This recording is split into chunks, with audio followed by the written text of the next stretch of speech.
भी नहीं गिरेगा। बोले क्यों, तुझे कैसे पता? वो निकल रहा है ना बाहर। अरे बोले एक भी नहीं गिरेगा। कि क्यों?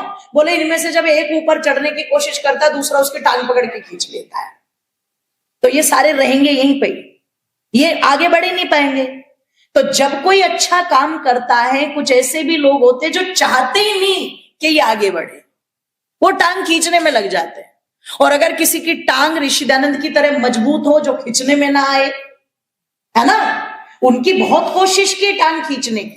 कभी वेश्याओं को भेज करके उनको बदनाम करने की कोशिश की गई, पर एक वेश्या को भी ऋषि दयानंद ने क्या कहकर के संबोधित किया, मां तुम कौन हो? वो वेश्या रो रही है। आज तक मुझे इतने गंदे गंदे शब्दों से सबने संबोधित किया, पर पहली बार कोई ऐसा देवता आया है जिसने मुझे मां कहकर के संबोधित किया है। आप चिंतन करना, विचार करना। कहीं दो पहलवानों को भेज दिया कि उसे गंगा में डुबो के मार देना, और पता लगा ऋषि दयानंद तो दोनों पहलवानों को लेकर के बैठ गए पानी में नीचे और लगा ली समाधि। वो तो दो पहलवान मुश्किल से बच करके आए, अपनी जान बचा करके। तो बहुत कोशिशें की गई, लेकिन जब उनकी टांग नहीं खींच पाए, उन्हें रोक नहीं पाए, तो फिर अंत में षड्यंत्रकारियों के पास एक ही विचार बच जाता है कि एक काम करो, खत्म कर दो। और ये षड्यंत्र मेरी माताओं किसी एक का नहीं था बंधुओं, इसमें अंग्रेज भी शामिल थे, इसमें ढोंगी पाखंडी भी शामिल थे, इसमें मेरी माताओं वो वैश्या भी शामिल थी, जिसके लिए एक राजा को फटकार ऋषि दयानंद ने लगाई। और शामिल होकर के जैसे अभिमन्यु को चारों तरफ एक चक्रव्यूह में घेर लिया था, ऐसे ऋषि दयानंद को भी चक्रव्यूह में घेर लिया। और उस चक्रव्यूह को घेरने के लिए निशाना किसको बना दिया? रसोइये को बना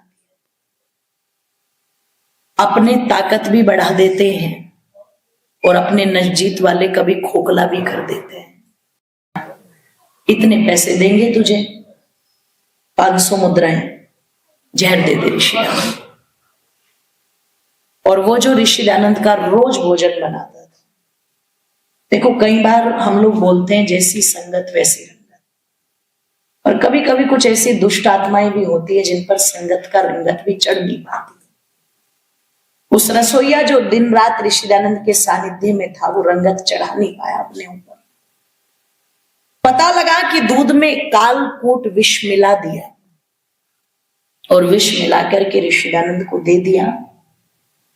ऋषि दयानंद दूध पीते ये तो समझ गए कि हाँ इसमें कुछ मिला हुआ था। जब उससे बुला करके पूछा क्या मिला है तूने इसमें, कांप गया।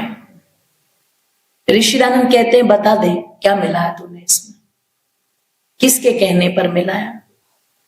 उसने कहा मैंने इसमें विष मिलाया है, मैं लालच में आ गया था, लोकेशना में आ गया था।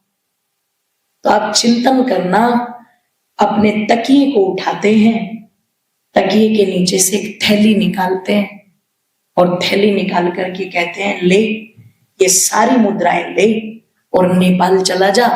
अगर मेरे शिष्यों को पता लग गया तो वो तुझे जान से मार देंगे, तुझे छोड़ेंगे नहीं, तू चला जा। पैरों में गिर करके रसोईया रो रहा है, मैं अपराधी हूं, मैं पापी हूं, मुझे क्षमा कर दीजिए। ऋषि दयानंद कहते हैं मैं तुझसे नाराज ही नहीं हूं, तो तुझे क्षमा क्यों करूं? तूने अपनी आवश्यकताओं की पूर्ति के लिए ऐसा किया होगा, पर मैं जानता हूं जिनके कहने पर तूने किया है वो तुझे धन नहीं देंगे, वो उल्टा तुझे जान से मार देंगे। इतिहास के पन्ने ऐसी घटनाओं से भरे पड़े हैं, जिसने अलाउद्दीन खिलजी के मन में रानी पद्मावती की सुंदरता का जिक्र भरा, उसकी गर्दन खुद अलाउद्दीन खिलजी ने कटवा दी थी। सिंध के राजा दाहर राय को जिस मंदिर के पुजारी ने मरवाया, उसकी गर्दन मोहम्मद बिन कासिम ने स्वयं काट दी थी। क्या कहकर के जो अपनों के नहीं हुए वो हमारे क्या होंगे? ऋषि दयानंद कहते हैं तुझे भी वो लोग मार डालेंगे, तू कहीं सबूत ना बन जाए, इसलिए वो तुझे पैसे वैसे कुछ नहीं देंगे। तू ये धन ले, इसे पकड़ और चला जा नेपाल, नेपाल तेरी जान बच जाएगी। आप चिंतन करना, विचार करना। हम कहते हैं महात्मा गांधी, बोलते हैं कि नहीं बोलते? जिस समय अब्दुल रशीद ने स्वामी श्रद्धानंद को मारा तो गांधी जी ने यह कह दिया था, मैं अब्दुल रशीद को अपना भाई कहता हूं। स्वामी जी को क्या आवश्यकता थी शुद्धि करने की? जो जैसा है वो वैसा रहे। आज ये जो भारत के अंदर ये कोई थूक के रोटी दे रहा है जी, ये जो तरह तरह की वीडियो आ रही है, ये इन्हीं लोगों की तो करामात है ये। अगर ये लोग उस समय कह देते कि सारे मुसलमान वहां चले जाओ और सारे हिंदू यहां रह जाओ, तो क्या आज किसी की थूक की रोटी खानी पड़ती? बोलो, क्या सर से तन से जुदा के नारे गूंजते? बिल्कुल ना गूंजते। ये इन्हीं की तो करामात है। उन्होंने स्वामी श्रद्धानंद जैसे देवता को मारने वाले को कहा, मैं अब्दुल रशीद को अपना भाई कहता हूं। पर ईमानदारी से बताओ, अपने आप को गोली मारने वाले नाथुराम गोडसे के लिए भी कुछ कह करके गए क्या? वो नहीं कह करके गए। उसे तो फांसी हुई ना सीधे सीधे।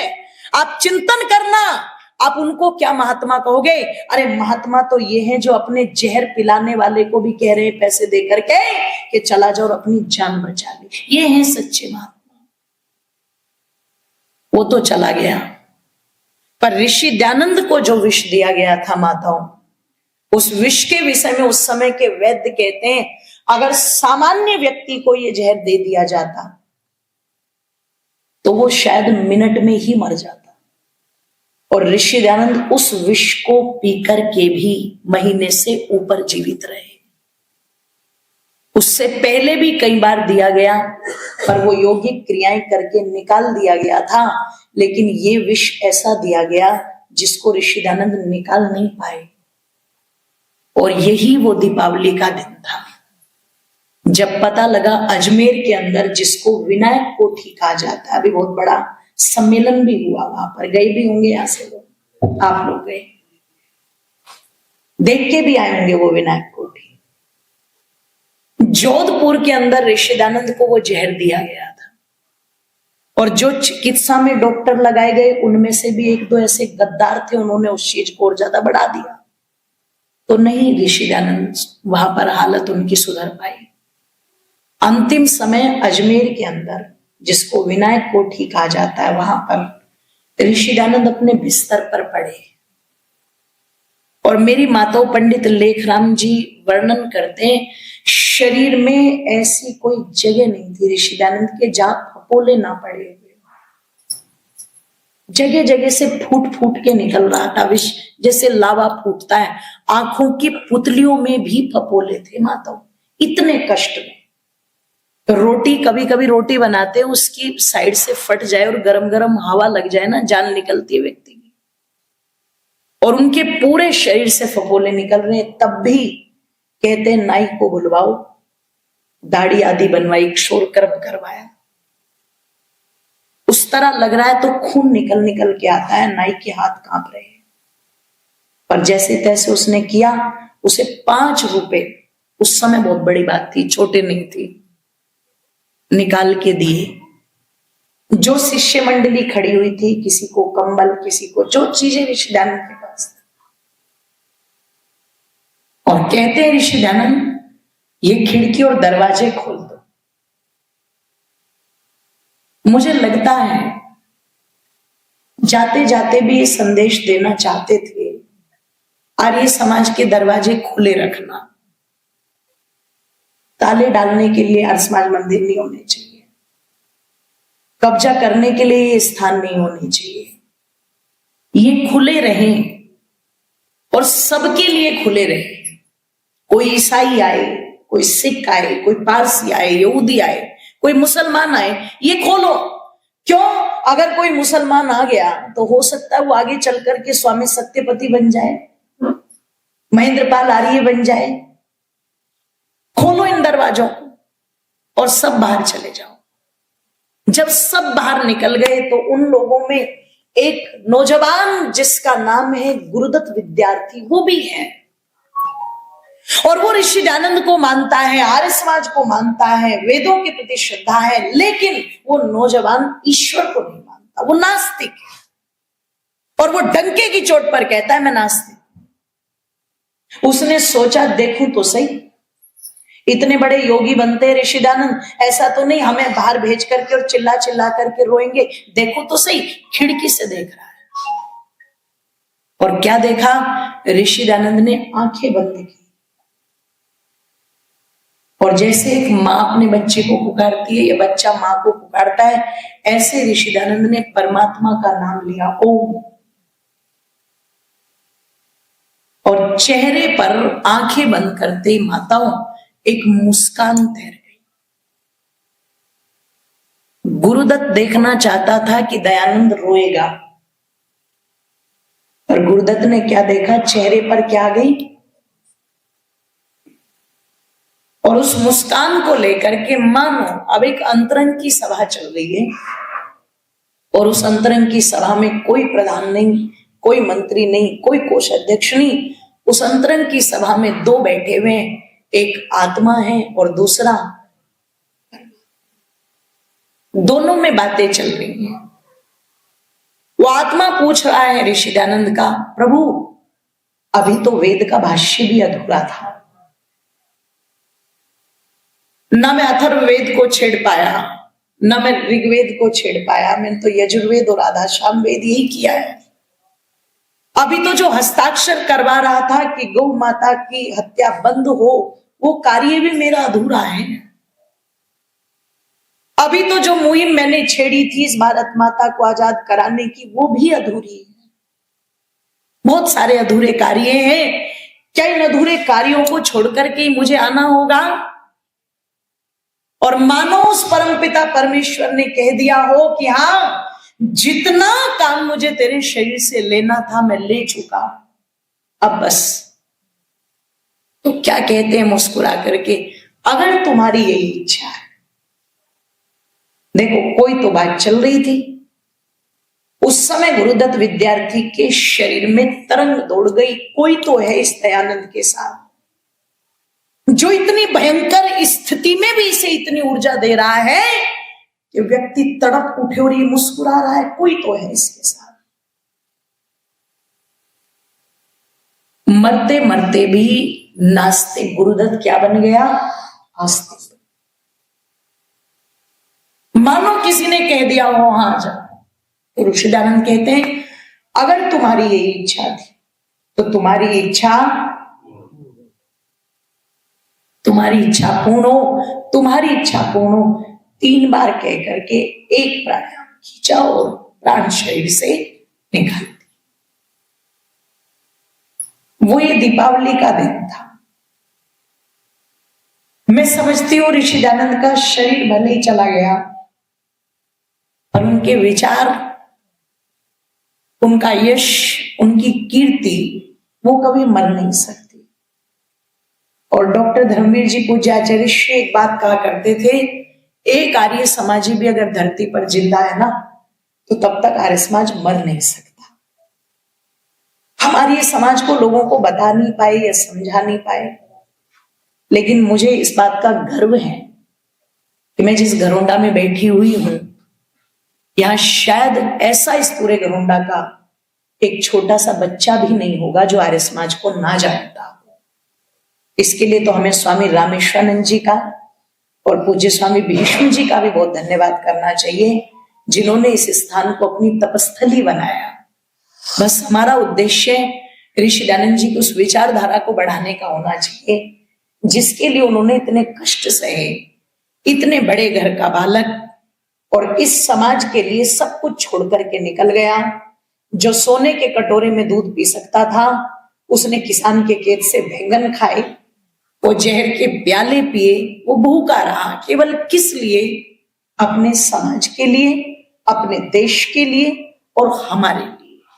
इसलिए कर्मठ जी ने लिखा था कभी कि छीन ली क्यों दीवानी ने ज्योति, लाख मोती नहीं ऐसा मोती, छीन ली क्यों दीवानी ने ज्योति, लाख मोती नहीं ऐसा मोती, है ऋषि की पुकार में की ये पुकार, मिट दूं अंधकार, मेरे पीछे न कोई परेशानी रहे, परेशानी रहे। प्यारा ऋषिवर प्यारा, प्यारा ऋषिवर प्यारा, हो जग में भेदों की जब तक निशानी रहे, मेरे ऋषि की अमर कहानी रहे, कहानी रहे। प्यारा ऋषिवर प्यारा, प्यारा ऋषिवर प्यारा, ओ प्यारा ऋषिवर प्यारा, प्यारा ऋषिवर प्यारा। बोलिए युग प्रवर्तक महर्षि दयानंद जी महाराज की। तो वो आज ही का दिन था, लेकिन मैंने जैसा कि कहा, उनके यश, उनकी कीर्ति निरंतर बढ़ी है और बढ़ती रहेगी। आज गर्व की बात है, 35 देशों के अंदर आर्य समाज फैला है और निरंतर फैलता जा रहा है। और वर्तमान में तो बहुत तेजी के साथ ये सक्रियता बढ़ी है, बड़े बड़े सम्मेलन जगह जगह हो रहे हैं। तो आओ हम भी तन मन धन से इस मुहिम में जुड़े और ऋषि की विचारधारा को आगे बढ़ाए, ताकि विद्या रूपी जो रोशनी है, प्रकाश है, वो निरंतर फैलता रहे और सबको प्रकाशित करता रहे। इन शब्दों के साथ पुनः आप सभी को दीपावली पर्व की बहुत बहुत शुभकामनाएं। इति ओम। धन्यवाद।